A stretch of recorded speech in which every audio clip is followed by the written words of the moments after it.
नमस्कार। स्वागत है आपका सुनो कहानी में। आप सुन रहे हैं प्रेमचंद जी के द्वारा लिखा गया उपन्यास निर्मला, जिसे आवाज दी है मृत्युंजय मिश्रा ने। यदि आपने इसके पहले के भाग नहीं सुने हैं तो मेरा आपसे अनुरोध है कि पहले के भाग जरूर सुन के आए। तो आइए सुनते हैं कहानी में आगे। भाग 2। विवाह का विलाप और अनाथों का रोना सुनाकर हम पाठकों का दिल न दुखाएंगे।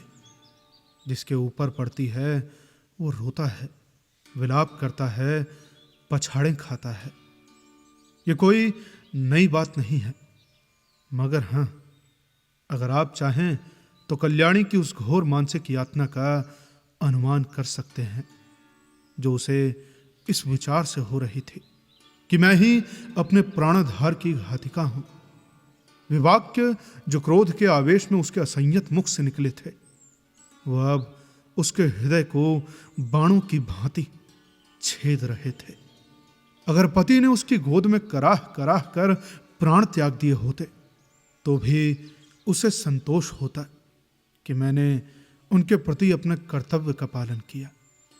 शोकाकुल हृदय को इससे ज्यादा सांत्वना और किसी बात से नहीं होती। उसे इस विचार से कितना संतोष होता कि मेरे स्वामी मुझसे प्रसन्न गए। अंतिम समय तक उनके हृदय में मेरा प्रेम बना रहा। कल्याणी को यह संतोष न था। वो सोचती थी कि हाँ, मेरी 25 बरस की तपस्या निष्फल हो गई। मैं अंत समय अपने प्राणपति के प्रेम से वंचित रह गई।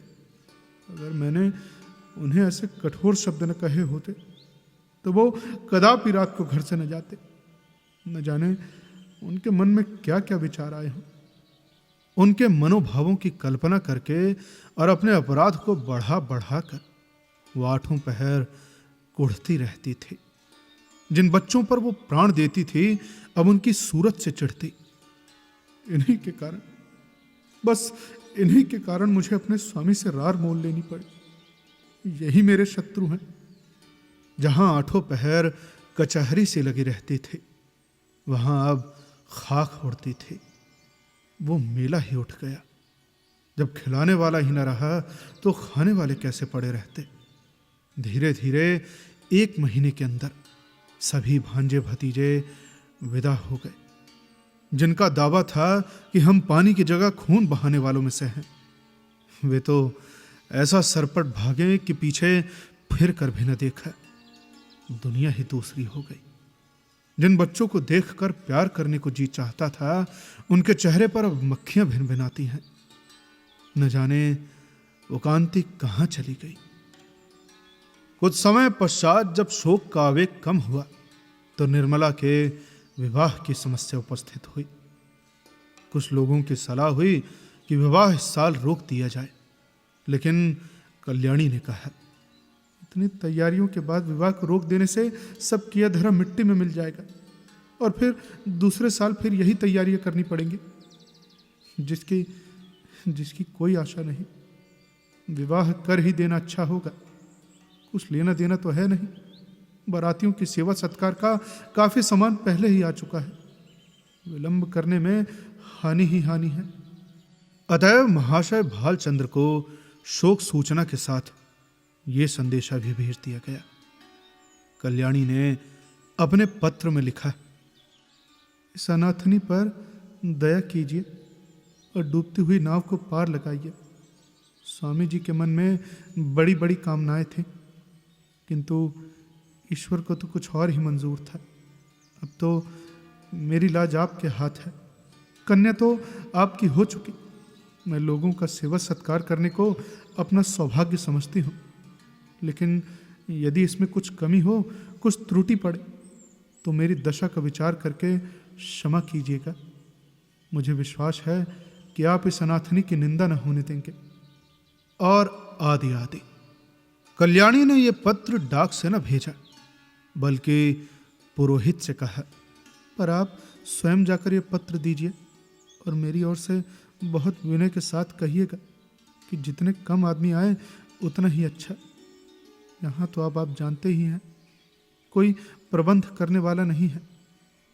पुरोहित मोटे राम ये संदेश लेकर तीसरे दिन लखनऊ जा पहुंचे। संध्या का समय था। बाबू भालचंद्र दीवान खाने के सामने आराम कुर्सी पर नंग धड़ंग लेटे हुए हुक्का पी रहे थे। बहुत ही स्थूल ऊंचे कद के आदमी थे। ऐसा मालूम होता था कि काला देव है या कोई हबशी अफ्रीका से पकड़कर आया है। सिर से पैर तक एक ही रंग था, काला। चेहरा इतना स्याह था कि मालूम न होता था कि माथे का अंत कहां है और सिर का आरंभ कहां। बस कोयले की एक सजीव मूर्ति थी। दो आदमी खड़े पंखा झल रहे थे, उस पर भी पसीने का तार बंधा हुआ था। आप आबकारी विभाग में एक ऊंचे ओहदे पर थे। 500 रुपए वेतन मिलता था। ठेकेदारों से खूब रिश्वत लेते थे। ठेकेदार शराब के नाम पानी बेचे, 24 घंटे दुकान खुली रखें। आपको केवल खुश रखना काफी था। सारा कानून आपकी खुशी थी। इतनी भयंकर मूर्ति थी कि चांदनी रात में लोग उन्हें देखकर सहसा चौंक पड़ते थे। बालक और स्त्रियां ही नहीं, पुरुष तक सहम जाते थे। अब यहां चांदनी रात इसलिए कहा गया कि अंधेरी रात में तो उन्हें कोई देख ही न सकता था। श्यामलता अंधकार में विलीन हो जाती थी। केवल आंखों का रंग लाल था। जैसे पक्का मुसलमान 5 बार नमाज पढ़ता है, वैसे ही आप भी 5 बार शराब पीते थे। मुफ्त की शराब तो काजी को हलाल है। फिर आप तो शराब के ही अफसर थे। जितने चाहे पिए, कोई हाथ पकड़ने वाला न था। जब प्यास लगती तो शराब पी लेते। जैसे कुछ रंगों में परस्पर सहानुभूति है, उसी तरह कुछ रंगों में परस्पर विरोध है। लालिमा के संयोग से कालिमा और भी भयंकर हो जाती है। बाबू साहब ने पंडित जी को देखते ही कुर्सी से उठकर कहा, अच्छा आप हैं, आइए आइए आइए। अरे भैया हमारे तो धन्य भाग। अरे कोई है? अरे कहाँ चले गए सबके सब? झगड़ू, गुड्डिन, अरे छकौड़ी, अरे भवानी, राम गुलाम, कोई है? अरे क्या सबके सब मर गए क्या? अरे चलो राम गुलाम, भवानी, छकौड़ी, गुड्डिन कहाँ हो? झगड़ू, कोई नहीं बोलता। सबके सब मर गए। दर्जन भर आदमी हैं, पर मौके पर एक भी सूरत नहीं नजर आती। न जाने सब कहाँ गायब हो जाते हैं। आपके वास्ते कुर्सी लाओ। बाबू साहब ने इन 5 के नाम कई बार दोहराए, लेकिन ये न हुआ कि पंखा झलने वाले दोनों आदमियों में से किसी एक को कुर्सी लाने को भेज दे।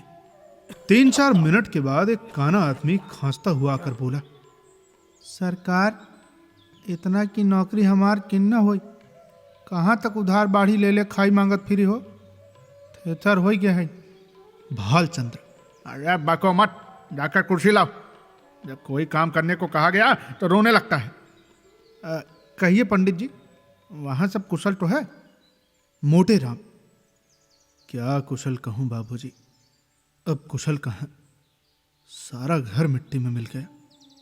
इतने में कहार ने एक टूटा हुआ चीड़ का संदूक लाकर रख दिया और बोला, बाबू साहब, कुर्सी मेज हमारे उठाए नहीं उठा था।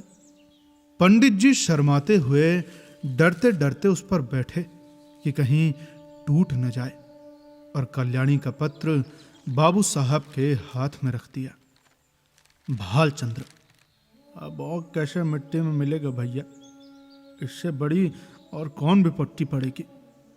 बाबू उदय भानुलाल से मेरी पुरानी दोस्ती थी। अरे आदमी नहीं, वो तो हीरा था। क्या दिल था, क्या हिम्मत थी। फिर आंखें पोंछकर, मेरा तो जैसे दाहिना हाथ ही कट गया। विश्वास मानिए, जब से खबर सुनी है आंखों में अंधेरा सा छा गया है। खाने बैठता हूं तो कौर मुंह में नहीं जाता। उनकी सूरत आंखों के सामने खड़ी रहती है। बस मुंह जूठा करके उठ जाता हूं। किसी काम में दिल नहीं लगता। सही बात बताऊं पंडित जी, भाई के मरने का रंज भी इससे कम ही होता है। अरे आदमी नहीं, हीरा था, हीरा। मोटे राम। वही तो सरकार, नगर में तो अब ऐसा कोई रईस ही नहीं रहा। अरे मैं खूब जानता हूं पंडित जी, आप मुझसे क्या कहते हैं। अरे ऐसा आदमी 1,00,000-2,00,000 में एक होता है। जितना मैं उनको जानता था उतना कोई दूसरा नहीं जान सकता। अरे 2-3 बार ही मुलाकात में उनका भक्त हो गया भाई मैं तो, और मरते दम तक रहूंगा। आप समधिन साहब से कह दीजिएगा, मुझे दिली रंज है। मोटे राम। आपसे ऐसी ही आशा थी। आप जैसे सज्जनों के दर्शन दुर्लभ हैं भाई साहब, नहीं तो आज कौन बिना दहेज के पुत्र का विवाह करता है। भालचंद्र। अरे महाराज, दहेज की बातचीत ऐसे सत्यवादी पुरुषों से नहीं की जाती। उनसे संबंध हो जाना ही लाख रुपए के बराबर है भाई। मैं तो इसी को अपना अहोभाग्य समझता हूं। हाँ, कितनी उदार आत्मा थी। रुपए को तो उन्होंने कुछ समझा ही नहीं भाई, तिनके के बराबर भी परवाह नहीं की। बुरा रिवाज है, बेहद बुरा। अरे भाई, मेरा बस चले तो दहेज लेने वाले और दहेज देने वाले दोनों को ही गोली मार दूं। हाँ साहब, साफ गोली मार दूं मैं, फिर चाहे फांसी ही क्यों ना हो जाए। पूछो, आप लड़के का विवाह करते हैं कि उसे बेचते हैं? अरे अगर आपको लड़के की शादी में दिल खोलकर खर्च करने का अरमान है तो शौक से खर्च कीजिए, लेकिन जो कुछ कीजिए अपने बल पर। यह क्या कि कन्या के पिता का गला रेटिए? अरे ये तो नीचता है, घोर नीचता। मेरा बस चले तो इन पाजियों को गोली मार दो। मोटे राम। धन्य हो सरकार, धन्य हो। भगवान ने आपको बड़ी बुद्धि दी है। यह धर्म का प्रताप है भाई। अच्छा, मालकिन की इच्छा है कि विवाह का मुहूर्त वही रहे, और तो उन्होंने सारी बातें पत्र में लिखी दी हैं। बस अब आप ही उबारे तो हम उबर सकते हैं। इस तरह तो बारात में जितने सज्जन आएंगे उनकी सेवा सत्कार हम करेंगे ही, लेकिन परिस्थिति अब बहुत बदल गई है सरकार। कोई करने धरने वाला नहीं है। अब आप तो बस ऐसी बात कीजिए कि वकील साहब के नाम पर कोई बट्टा न लगे। भालचंद्र 1 मिनट तक आंखें बंद किए बैठे रहे, फिर एक लंबी सांस खींचकर बोले, भाई ईश्वर को मंजूर ही न था कि वो लक्ष्मी मेरे घर आती, नहीं तो क्या ये वज्र गिरता। सारे मंसूबे खाक में मिल गए। अरे फूला न समाता था कि वो शुभ अवसर निकट आ रहा है, पर क्या जानता था कि ईश्वर के दरबार में कुछ और ही षड्यंत्र रचा जा रहा है। मरने वाले की याद ही रुलाने के लिए काफी है भाई। उसे देखकर तो जख्म और भी हरा हो जाएगा। उस दशा में न जाने क्या कर बैठूं। अब इसे गुण समझिए चाहे दोष, कि जिससे एक बार मेरी घनिष्ठता हो गई फिर उसकी याद चित्त से नहीं उतरती। अभी तो खैर इतना ही है कि उनकी सूरत आंखों के सामने नाचती रहती है, लेकिन यदि वो कन्या घर में आ गई तब तो मेरा जिंदा रहना कठिन हो जाएगा। सच मानिए, रोते रोते मेरी आंखें फूट जाएंगी भाई। जानता हूं रोना धोना व्यर्थ है। जो मर गया वो लौट कर नहीं आ सकता। सब्र करने के सिवाय और कोई उपाय नहीं है। लेकिन क्या करूं, दिल से मजबूर हूं। उस अनाथ बालिका को देखकर मेरा कलेजा फट जाएगा। मोटे राम। ऐसा न कहिए सरकार। वकील साहब नहीं है तो क्या आप तो हैं। अब आप ही उसके पिता तुल्य हैं। वो अब वकील साहब की कन्या नहीं, आपकी कन्या है।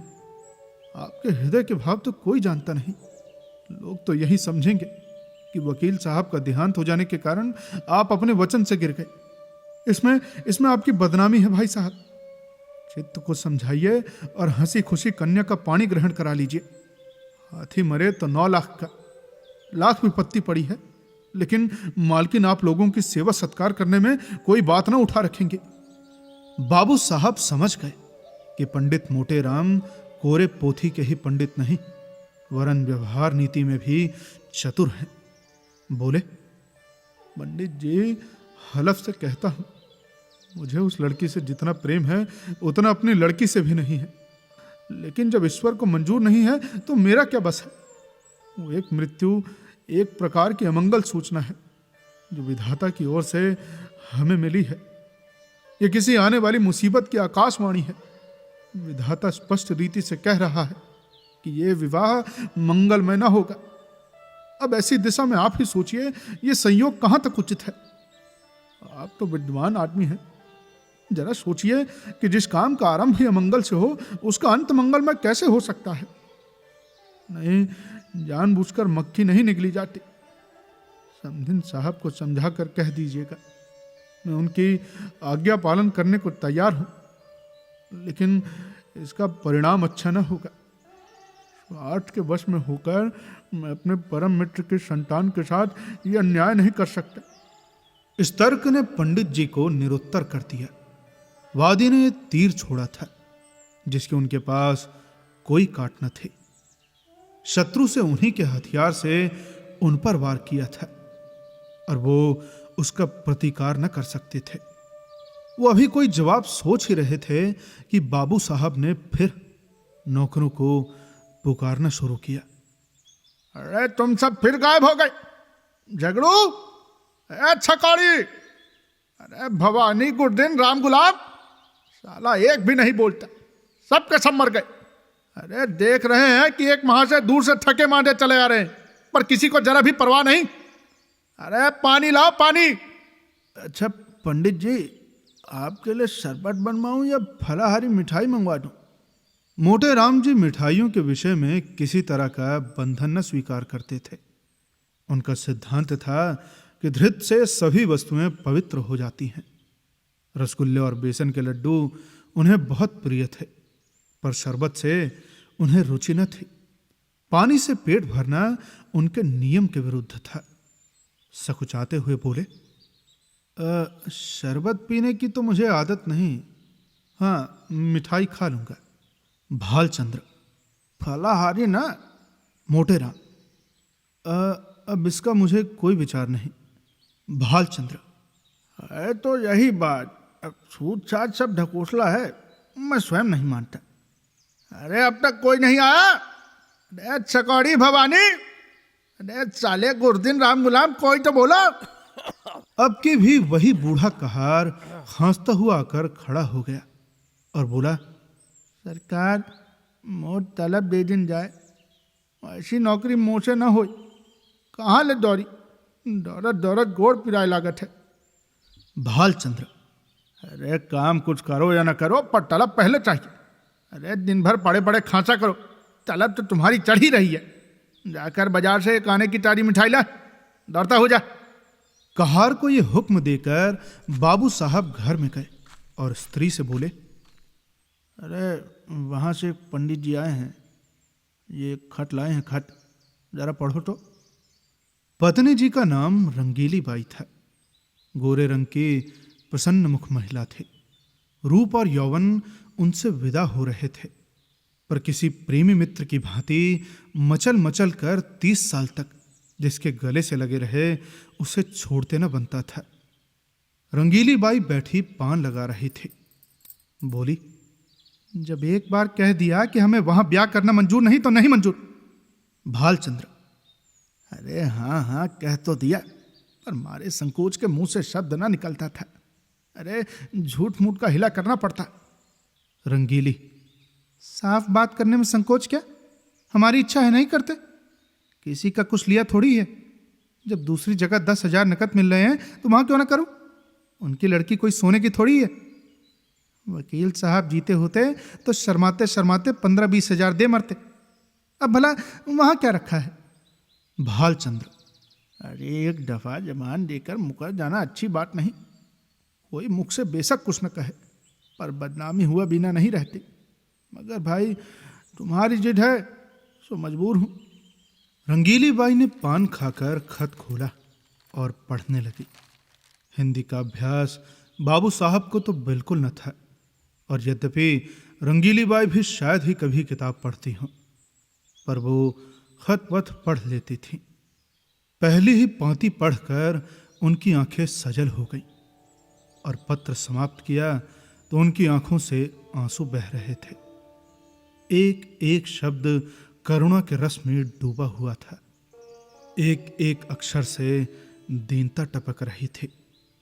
रंगीली बाई की कठोरता पत्थर की नहीं, लाख की थी, जो एक ही आंच से पिघल जाती है।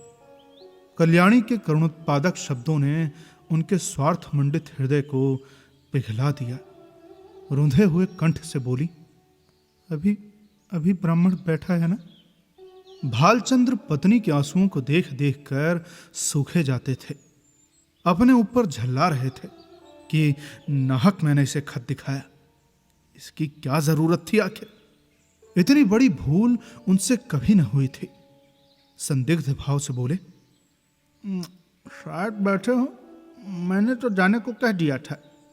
रंगीली ने खिड़की से झांक कर देखा। पंडित मोटेराम जी बगुले की तरह ध्यान लगाए बाजार के रास्ते की ओर ताक रहे थे। लालसा में व्यग्र होकर कभी ये पहलू बदलते तो कभी वो पहलू। एक आने की मिठाई ने तो आशा की कमर ही तोड़ दी थी। उसमें भी ये विलंब, दारुण दशा थी।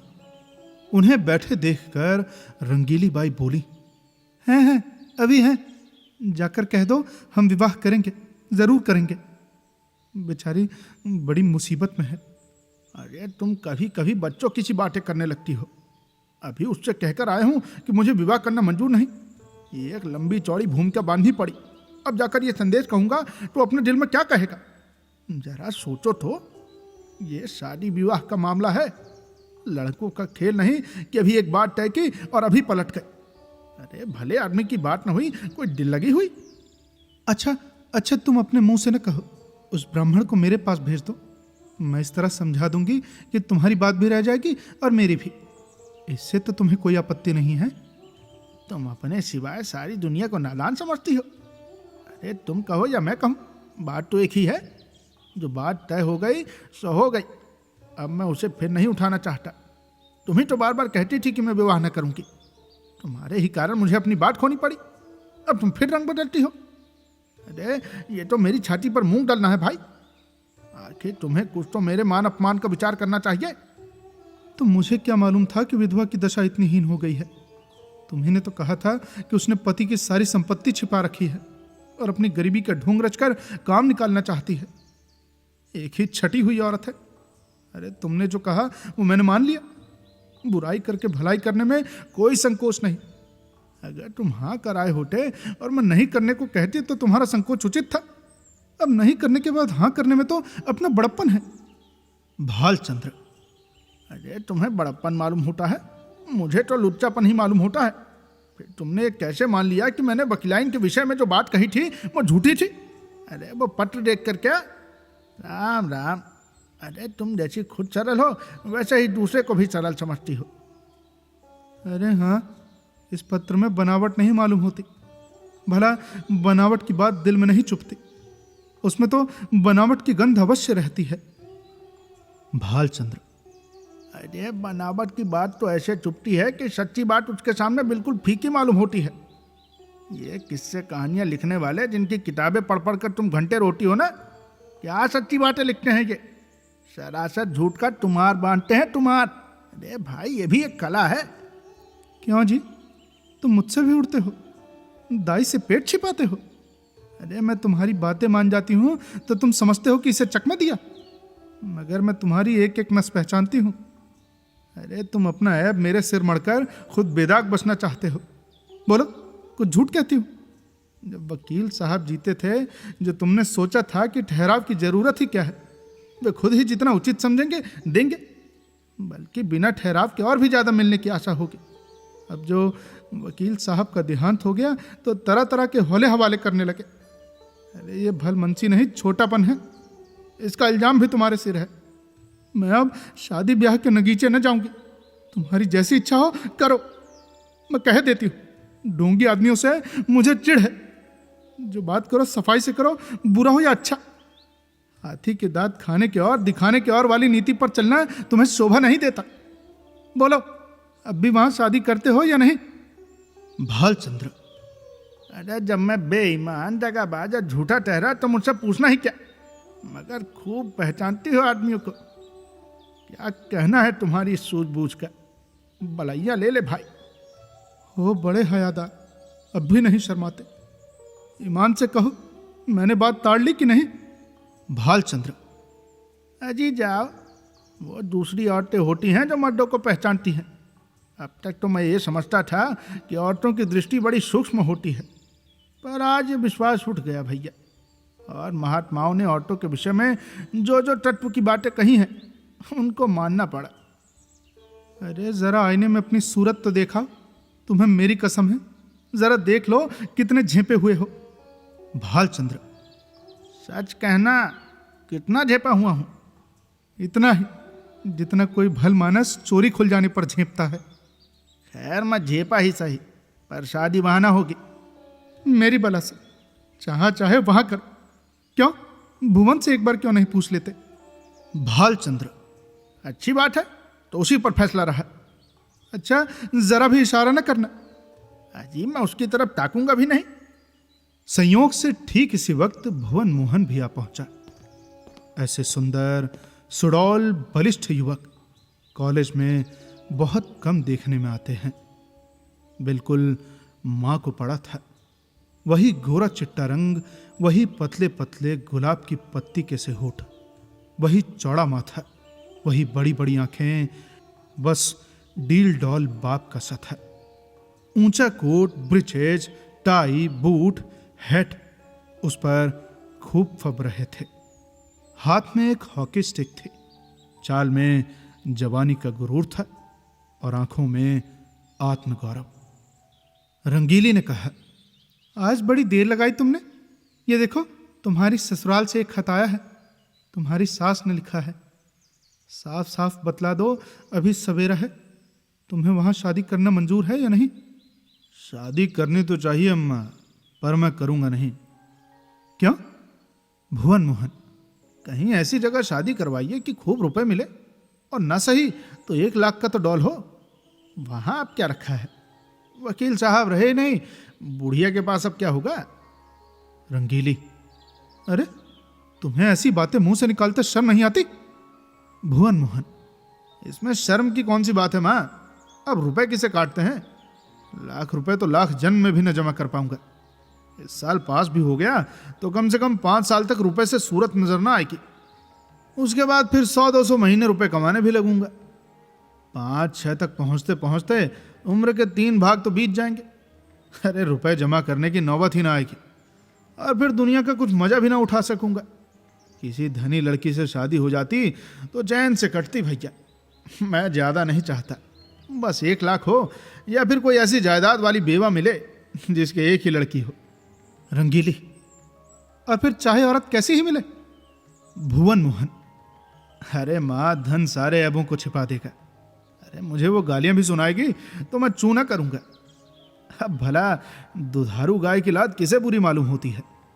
बाबू साहब ने प्रशंसा सूचक भाव से कहा, भाई हमें उन लोगों के साथ सहानुभूति है और दुख भी है कि ईश्वर ने उन्हें इस विपत्ति में डाला, लेकिन बुद्धि से काम लेकर ही कोई निश्चय करना चाहिए। हम कितने ही फटे हाल हो जाएं, फिर भी अच्छी खासी बारात हो जाएगी। वहाँ भोजन का भी ठिकाना नहीं, सिवाय इसके कि लोग हंसे और कोई नतीजा न निकलेगा। रंगीली, तुम बाप पूत दोनों एक ही थाली के चट्टे बट्टे हो। अरे दोनों उस गरीब लड़की के गले पर छुरी फेरना चाहते हो। भुवन मोहन, अब जो गरीब है उसे गरीबों के यहाँ संबंध करना चाहिए। अपनी हैसियत से बढ़कर आया है वहां से हैसियत लेकर। अरे तुम कहाँ के धन्ना सेठ हो? कोई आदमी द्वार पर आ जाए तो 1 लोटा पानी को तरस जाए। बड़े हैसियत वाले बने हो।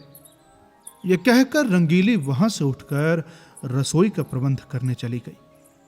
भुवन मोहन मुस्कुराता हुआ अपने कमरे में चला गया और बाबू साहब मूंछों पर ताव देते हुए बाहर आए कि मोटेराम को अंतिम निश्चय सुना दे, पर उनका तो कहीं पता न था।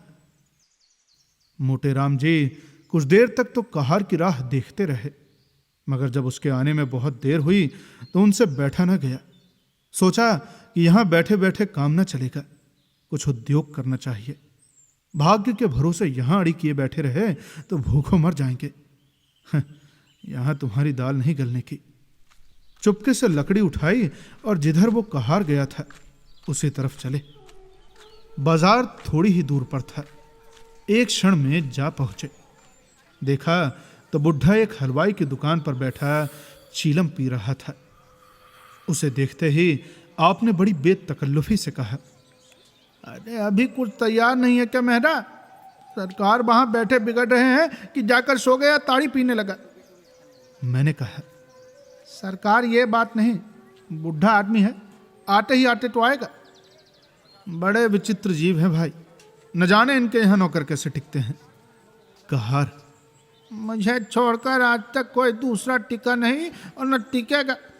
साल भर से तलब नहीं मिली, सरकार किसी को तलब नहीं देते। जहाँ किसी ने तलब मांगी और लगे डांटने, बेचारा नौकरी छोड़कर भाग जाता है। वे दोनों आदमी जो पंखा झल रहे थे सरकारी नौकर हैं। सरकार से तो अर्दली मिले हैं ना, इसी से पड़े हुए हैं।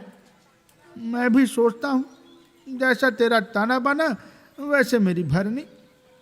कई साल कट गए हैं, साल 2 साल और इसी तरह कट जाएंगे। मोटे राम, तो तुम ही अकेले हो? नाम तो कई कहारों के लेते हैं। कहार, अरे वो सब इन 2-3 महीनों के अंदर आए और छोड़ छोड़ कर चले गए। ये अपना रौब जमाने को अभी तक उनका नाम जपा करते हैं। अच्छा, कहीं नौकरी दिलाइएगा क्या? चलूं? मोटे राम, अजीब बहुत नौकरी है। कहार तो आजकल ढूंढे नहीं मिलते। तुम तो पुराने आदमी हो भाई, तुम्हारे लिए नौकरी की क्या कमी है? यहाँ कोई ताज़ी चीज़ है?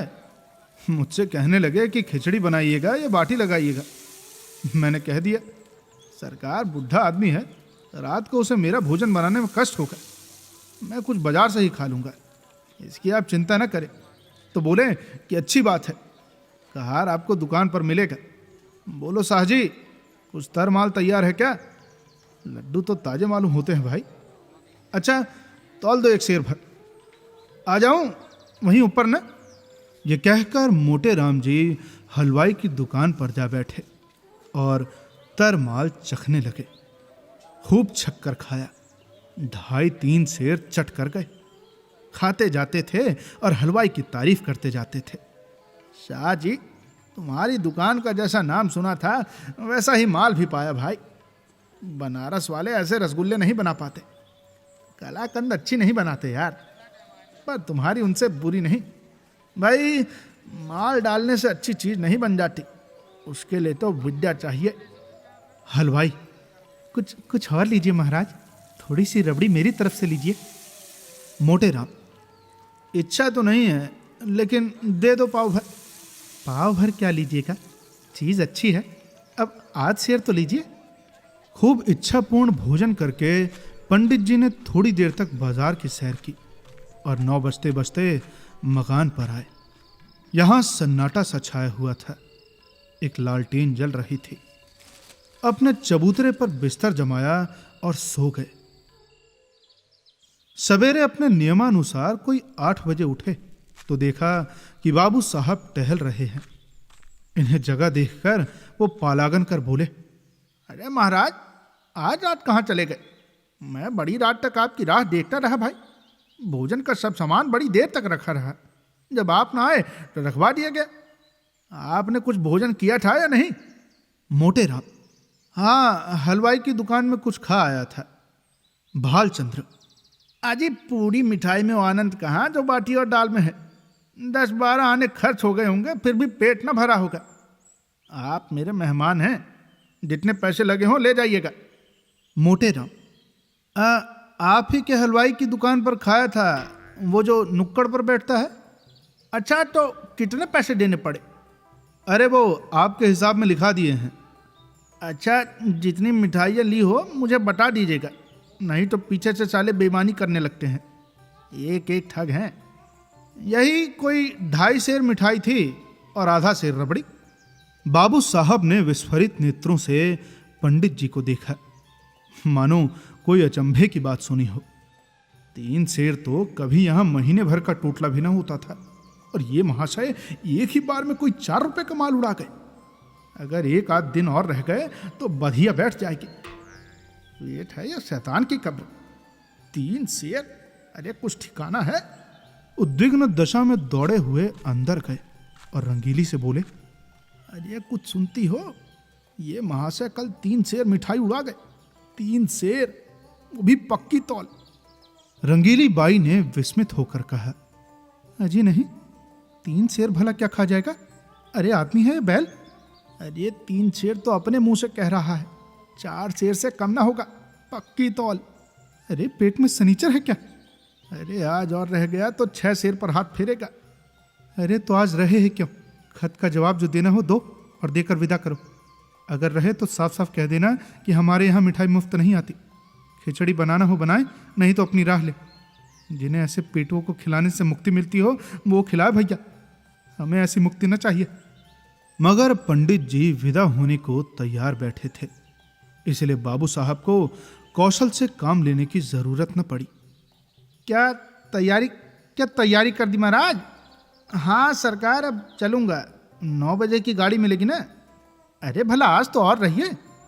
ये कहते कहते बाबूजी को भय भी हुआ कि कहीं ये महाराज सचमुच न रह जाए, इसलिए वाक्य को यह पूरा किया। हाँ, वहाँ भी लोग आपका इंतजार कर रहे होंगे। मोटे राम, 1-2 दिन की तो कोई बात न थी और विचार भी यही था कि त्रिवेणी का स्नान करूंगा। पर बुरा न मानिए तो कहूँ, आप लोगों में ब्राह्मणों के प्रति लेश मात्र भी श्रद्धा नहीं है। भाई हमारे जजमान हैं जो हमारा मुंह जोते रहते हैं कि पंडित जी कोई आज्ञा दें तो उसका पालन करें। हम उनके द्वार पहुंच जाते हैं तो अपना धन्य भाग समझते हैं और सारा घर छोटे से बड़े तक हमारी सेवा सत्कार में मगन हो जाते हैं। अब जहाँ अपना आदर नहीं वहाँ एक क्षण भी ठहरना असहाय है। जहाँ ब्राह्मण का आदर नहीं वहाँ कल्याण नहीं हो सकता। महाराज, हमसे तो ऐसा अपराध नहीं हुआ। मोटे राम, अपराध नहीं हुआ? अरे और अपराध कहते किसे हैं भाई? अभी आप ही ने घर में जाकर कहा कि ये महाशय 3 सेर मिठाई चट कर गए, पक्की तौल। अरे आपने अभी खाने वाले देखे कहाँ? एक बार खिलाइए तो आंखें खुल जाएं। ऐसे ऐसे महान पुरुष पड़े हैं जो पसेरी भर भी मिठाई खा जाएं और डकार तक न ले। एक एक मिठाई खाने के लिए हमारी चिरौरी की जाती है, रुपए दिए जाते हैं। हम भिक्षुक ब्राह्मण नहीं हैं जो आपके द्वार पर पड़े रहे। आपका नाम सुनकर आए थे भाई, ये न जानते थे कि यहाँ मेरे भोजन के भी लाले पड़ेंगे। जाइए, भगवान आपका कल्याण करे। बाबू साहब ऐसा झेपे कि मुंह से बात न निकली। जिंदगी भर में उन पर कभी ऐसी फटकार न पड़ी थी। बहुत बातें बनाई, आपकी चर्चा न थी, एक दूसरे ही महाशय की बात थी, लेकिन पंडित जी का क्रोध शांत न हुआ। वो सब कुछ सह सकते थे पर अपने पेट की निंदा न सह सकते थे। औरतों को रूप की निंदा जितनी प्रिय लगती है, उससे कहीं अधिक अप्रिय पुरुषों को अपने पेट की निंदा लगती है। बाबू साहब मनाते तो थे पर धड़का भी समाया हुआ था कि कहीं ये टिक न जाए। उनकी कृपणता का पर्दा खुल गया था, अब इसमें संदेह न था। उस पर्दे को ढकना जरूरी था। अपनी कृपणता को छिपाने के लिए उन्होंने कोई बात न उठा रखी, पर होने वाली बात होकर रही। पछता रहे थे कि कहां से घर में इसकी बात कहने गया, और कहा भी तो उच्च स्वर में। ये दुष्ट भी कान लगाए सुनता रहा, किंतु अब पछताने से क्या हो सकता था।